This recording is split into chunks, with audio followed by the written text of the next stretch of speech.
Hey everybody, welcome back to my channel. You're listening in to Dr. Berst from Auckland, New Zealand, and in this video we're going to do a little bit of a recap on the most recent Encounter Graph battle that I hosted out at Corbans Estate on the 25th of July 2020.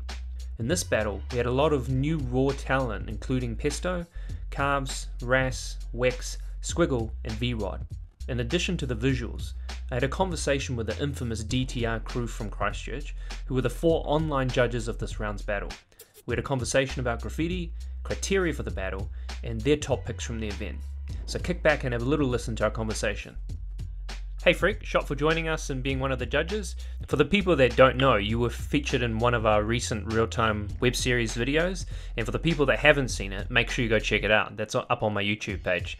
Kind of back to this battle, one of the criteria for judging was really focused on lettering and style. So what are the fundamentals to having strong letters? What do you think? Well, I think just having a nice style, you know, cohesive bit of form and structure, you know, just a good bit of well-balanced as well, you know, so you just, for cohesion in the letters, just got to give them balance and make sure they have somewhat of repetitive letters. So who did you vote for as the top piece on the day and why? I voted for Raz 1 because I think he had a nice clean style. He used his space really well, good use of space I think. It was well balanced, yeah, good use of colours as well. And for some of the criterias that we've used for judging these battles, you know, we've kind of focused on style, technique, you know, colour and execution. How do you think we should judge future battles? Yeah, that's a good criteria. I think, you know, use of space as well, you know, is probably a good, you know, thing to think of as well, I guess. So, but yeah, no, I think you've got it pretty locked down with what you've got. How useful do you think these battles are for emerging up-and-coming writers? Yeah, no, I think they're it's a good thing for sure, you know, exposure and creates connection, strengthens the scene and everything, you know, good, it's a good thing for sure.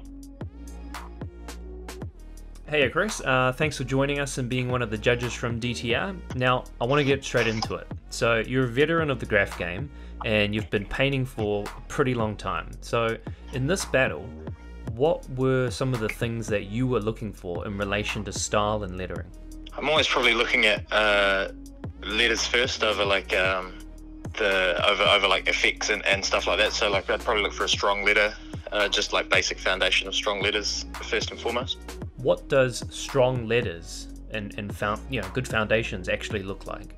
My version of like what that is probably something more based on like tags, you know, stuff that looks like, you know, just thicker tag letters basically, like a lot of classic graffiti maybe you might say. Yeah, based on, you know, sort of the subway art and you know, early 80s sort of basic letter forms. So if somebody was to say rock a wild style piece, like really crazy and it's almost illegible, does that mean that they don't have a chance of winning this battle? No, definitely not. It just would be a matter of like once you take all of that extra stuff off, what the foundation and I mean the overall aesthetic as well. You know, like there would be potential where something with a lot of effects that doesn't have as strong a letters might beat something that was quite simple just based on like, you know, how hard out it went. The winner on the day of the battle was a piece under the name of Vents, painted by a person called Ras. Who was your top pick and why? I picked the Jungle piece by Weks on the day. I think overall that one basically like had stronger, letter forms. You know, align more with the sort of stuff I like, and also like I think the use of colors because they all had the same color scheme. Like they all used it pretty differently. Yeah, absolutely. And so if your top pick was the Jungle piece, what did that piece have that the other pieces didn't? I like the style of letters more so probably than the rest for a start, but also like I think the use of color was pretty good. The way he did the couple of different styles, you know, different effects on different letters in the piece, and also had like a quick sky background, the chain link fence as well. So, you know, it was almost like a mini theme to itself, as well as having like strong letter foundation, good color combos and stuff. I think the color use was probably super effective too. Based on the quality of work that was painted in this particular battle, how does this level or this level of quality stack up? you know, in 2020 compared to your generation of writers? Is it better? Is it worse? Is it on par? It's kind of hard to say. I think it's different, you know, like there's a lot more writers and a lot more varied styles now as well. There's a lot more sort of different aspects to it, you know. On some levels I think it'd be, you know, you could say it's a lot better with just the general level of like that everything has changed and how much variation and diversity there is and stuff. But you could also argue that it, you know, for being so far ahead of what the older stuff was, you know, you could argue that stuff back then was better simply because it was older and still had super strong stylistic elements. This generation now, a lot of the styles and things are quite different. When you say different, you don't mean original, right? Not necessarily original, no. Not that the stuff that was painted wasn't original, but just generally that there's like so many more avenues to be influenced by these days, because you can be influenced by the internet, whereas years ago you could break things down. You could almost to an extent tell what you know, where people were from in New Zealand based on their style to a certain extent. Now it's, you know, obviously a lot harder and worldwide as well, just because of the different level of influence. So I think there's definitely people that are trying to innovate stuff and do like more original stuff. Like of all the lettering, I would say Pesto and Vrod have you know, the most unique lettering of all of it. In this particular battle, there were a couple of different representatives in terms of writers from Christchurch specifically. So what do you think is the current state of the Christchurch graph scene? Yeah, man, it's super healthy down here at the moment. It's looking really good. Like there's a good mix of everything going on, really, like street level, just like bombing and tagging, throw-ups, and like a lot of sort of rooftop stuff going on, as well as, yeah, people doing a bunch of pieces, still trying to put a few productions in here and there and paint a couple of walls. And then there's also like a bunch of other sort of, you know, newer street art style stuff as well. So yeah, things are looking good down here at the moment. Would you say that the standard or the quality of the work being produced is also quite high? Yeah, man, definitely. Especially compared to, like, you know, Christchurch, as much as now we've got like a scene that's sort of 20 years, you know, or more strong, like it's only now that there's like a really, like, there's quite a large selection of, you know, kids that are going hard. So, and yeah, like I think definitely like just the general level of style, even from like tags, throw-ups, pieces, you know, all the stuff that's happening out there definitely is super high, way higher than it, you know, has been in the past. Wicked, man.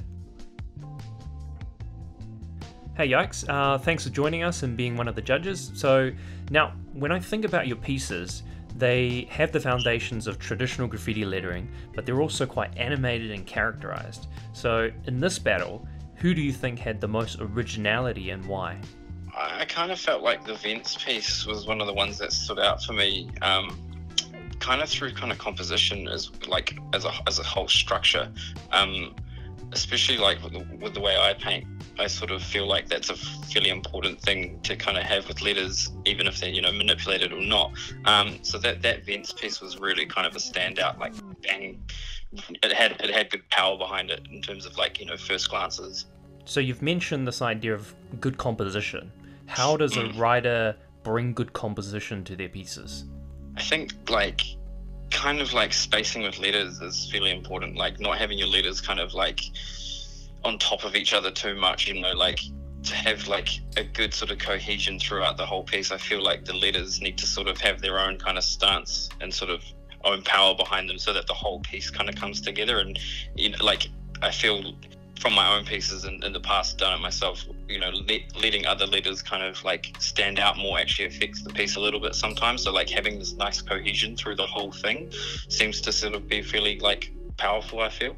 What do you look for when you're judging kind of style and lettering? I like traditional graffiti a lot, and I think that like you said, that's kind of like my stuff is sort of based around that, but like I like manipulating letters too. So like I kind of like looking for little like extra bits in letters that, you know, like I might not have thought of, especially like if they're letters of my own that I have in my own pieces. So like, yeah, I think what I kind of like is manipulating letters, like not just kind of like traditional sort of arrows or like bits coming off that have sort of been done, which are dope as well, but like just a little bit extra, you know, like just things that I haven't kind of seen before, always cool. And even if they don't necessarily work straight away, like it's nice to sort of see those things develop over people's pieces as well.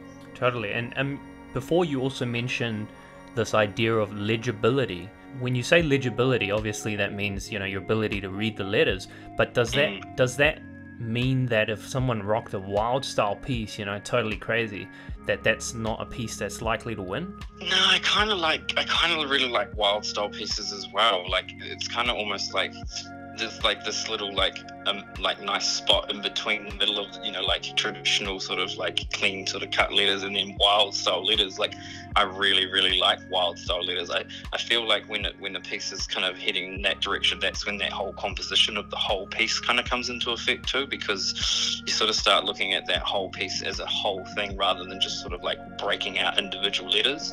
Just from my own experience with sort of doing like wild style pieces, that's kind of my approach, and that's kind of how I look at them at other people's as pieces as well. So sort of like breaking out those letters, but as the whole thing as a whole cohesion, especially here like wild style kind of is that it sort of really just sort of rips apart letters in a sense, you know. But yeah, it kind of go both ways, eh? And so you mentioned that your top pick for the day was also the Vents piece, which was painted by Ras. What was the thing that made that piece stand out compared to the other ones that didn't win? Like the colours worked real nice together. Like it was a real sort of impactful piece. It's sort of like it just stood out a lot, like from like first glances. I kind of also like some of the simplicity with like what was going on behind it too. Like it wasn't overpowering, you know, it didn't take away from the piece itself and the letters. It was just like, I don't know, it just kind of ticked all the boxes, eh? That's great, man. And so you mentioned that he also took a great approach with color, you know, popped out his piece. So what's your approach to when you paint your pieces using color? Yeah, like I think like now more than ever, I'm more aware of color schemes than probably I would have been in the past. I feel like when you can sort of like pick and choose color schemes, it's one of those things that you can take your pieces to a whole nother level. And I think it's really good to be able to use like bad colors and just colors that you have. But there's a real sort of like, there's a real good thing about being able to kind of utilize different color palettes and kind of figure out like what colors actually work well together and what don't, and what push things forward and what throw things back.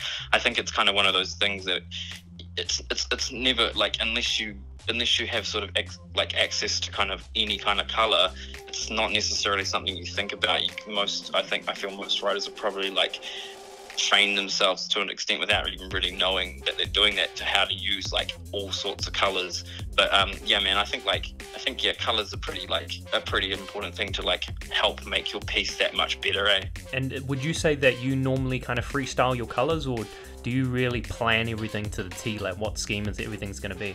Yeah, it goes both ways, I think. I think it really comes down to kind of like, as a crew, you know, often we'll mix colors together to try and get like a bit of a cohesion going with the whole wall, so that, you know, that can be a bit more of a freestyle approach. But like if I'm doing something for by myself, and I have that opportunity to sort of like choose the colors, I definitely like try and manipulate them as much as I can to really pop. And it's kind of, again, it's like you can experiment with colors. Like there's just so many colors nowadays too with paint that we can kind of have access to, so I feel like that changes the whole thing as well. But yeah, I mean, like there's a beauty to freestyling things like that too, you know, and just kind of making things work. I think it's kind of like a real good way to build on that. But yeah, it's definitely like a luxury as well to have like good colors at the ready. When I host these battles, the idea is to bring a lot of people together and kind of foster, I guess, the graph community. So I know that, you know, down in Christchurch, you guys as DTR, you know, you guys paved the way, as far as I'm concerned, for people and hold up a really high standard of people who collaborate and, you know, paint really large scale, you know, productions within the graph world. So, you know, what are some things that we could do for the graph scene here in New Zealand to kind of elevate all the younger generation? I mean, for me personally, like, you know, being a little bit younger than the rest of the crew too, like they really brought me in and sort of showed me a lot and like taught me a hell of a lot of things that I would never have learned as just a solo writer. So like I feel like that idea of like crews is super important, especially like, you know, like especially when you sort of start painting like pieces and productions and stuff like on a regular, you sort of feed off each other a lot more than you'd probably think. So I really feel like a real like essence in terms of like pushing your style and pushing like the limits of things really does happen in a crew format, you know. Like it's just one of those sort of things that, like, you know, like not every like idea is a good idea, but like when you have other people to bounce those ideas off, you can really kind of build your style. And I think that's like a real important thing in New Zealand scene too, man. It's sort of like from a sort of out, you know, looking from an outside perspective on the rest of the country, I always feel like when you see sort of these crew jams, man, like you can really tell when people have like worked together a lot, because they just know how to work with each other, and just kind of, it's like if it's a real flow state thing you sort of see happening. So I feel like that's a real important thing, is like the emphasis on like having a crew and having people to paint with on the regular just really like helps to kind of boost your style and everything, really. No, that's a really great point, man. And would you say that DTR has a signature kind of crew style, or is it more kind of individualistic? I think it's one of those things where we can all go, like it goes both ways. Like we all have like individual styles and we all do individual things, you know, and we sort of, I guess as a crew, we kind of like chop and change between like, you know, like productions. But I feel like in terms of like a solid sort of theme, it's definitely that kind of like idea of like putting your pieces in like worlds effectively, whether they're kind of cartoon worlds, surreal worlds, kind of anything. Like having pieces sort of not just sort of sitting on walls was always a massive thing, especially like early on, like when I was kind of growing up, like looking at all DTR's walls, there was always that real strong element of like, it weren't just pieces, it was like pieces involved in these worlds, you know, kind of like just not just sitting in these worlds too, like, you know, like engulfed in them. So I feel like potentially that's kind of one of the signature styles is that kind of element. And I mean, like I said, we all kind of bring in different things to the crew, and it's always sort of changing, you know. Like we probably like don't paint together as much as we'd all want to, because we've all got other things going on, but I feel like as a whole that's always been the theme, is like trying to create up, you know, full pieces and sick backdrops basically. You guys have set an incredibly high standard with what you guys do in Christchurch. What do you think of the Christchurch scene at the moment? So there's two parts to it. So one is how active it is, and the other part is the standard or the quality of work that's being painted. What are your thoughts on that? To be honest, since the earthquakes, man, like our scene sort of like just went ballistic.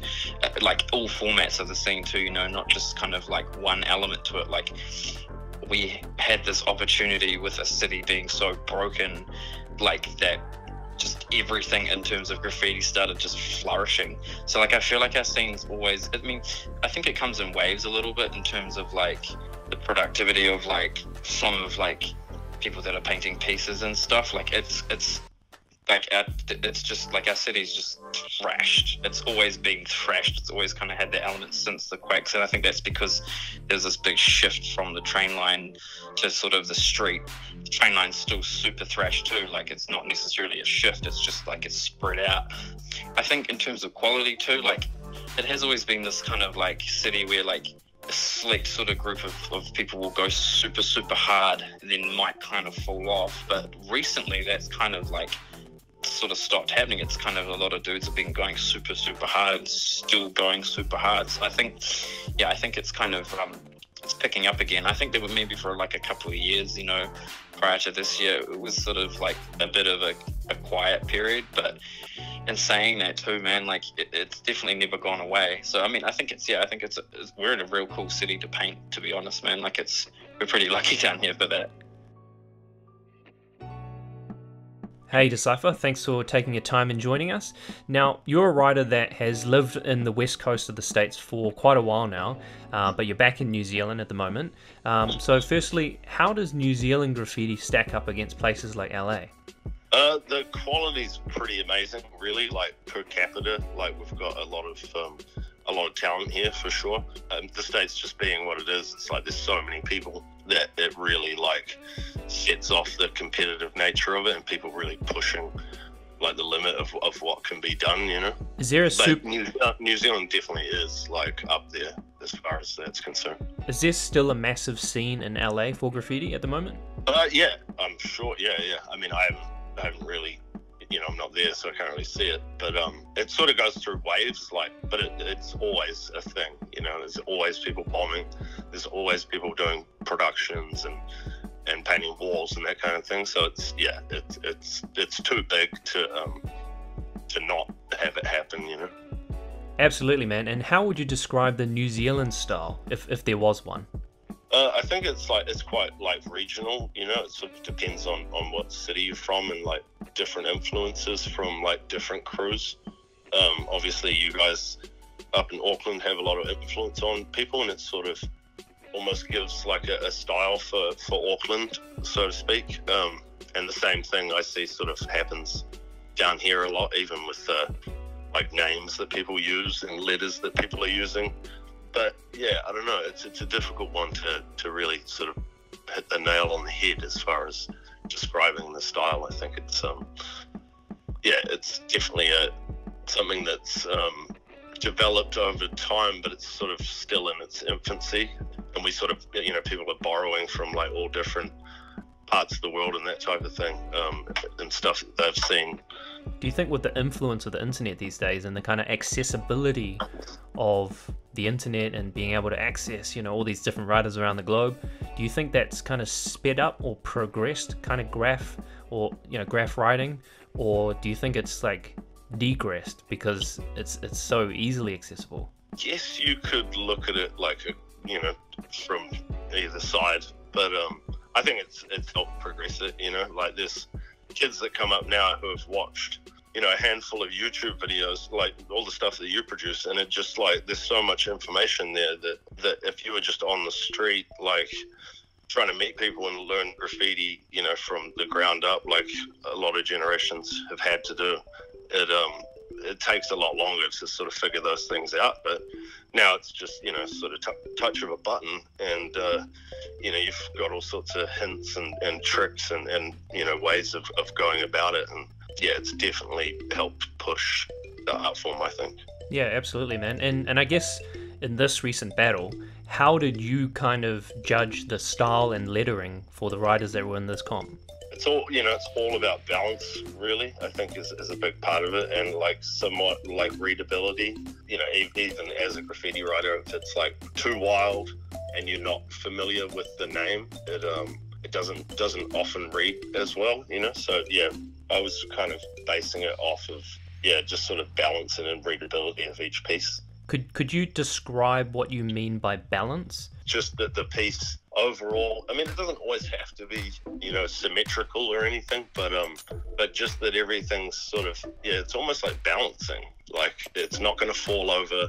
It's got its feet on the ground. It's kind of strong stance. It might be tough looking, you know what I mean? It's like the sizes of the letters all fit well with each other and fit into each other, and maybe they all lean the same way or what have you, but it's overall it just looks aesthetically pleasing. That's great, man. It sounds like consistency, I guess, might also be another word to describe balance, perhaps. Yeah. So we had one winner on the day, and the person that took it out was the Vents piece, which was painted by Raz. So who did you rate as having the best piece and why? I actually voted for the Vents piece for sure. Yeah, I think it's just got good balance, good letters, it's super readable. Yeah, just overall it's got all the elements to it, and it's reasonably simple. It's not overblown in any way, shape or form, So compared to some of the other pieces, what was the thing that made that Vents piece stand out though? Because everybody else, I'm sure, had aspects of balance and, interesting uses of color and, originality. But what was the thing that set it apart? I think it just felt kind of right. It didn't really feel contrived. Not that the other ones did, but it's got good connections and sort of classic. It almost felt quite classic to me, classic old New York sort of train piece. When I kind of reflect and look back at some of your work, there is an incredible amount of technique which also comes with a lot of what you paint. So how important is technique compared to style? I think style is definitely more important than technique is. You could have horrible technique and be using whatever, shitty paint, even, roller paint or whatever. But if you have style, you know, it'll shine through. You know, there's a lot of people that have good technique with like good paint and stuff these days and can paint super clean, but they don't necessarily have good style. And style, you know, takes years to develop. And you know, some people nail it, you know, pretty much straight away, and then some people experiment with it and that type of thing. But yeah, I don't know. So style is always king. Style is king, yeah. Yeah, sure. that's the name of the game, right? So thank you to everybody that made it through the video. I hope you really enjoyed hearing the voices and perspectives of the judges. I want to make a massive shout out to all the competitors in this battle who are willing to throw themselves into a battle context and embody a competitive spirit.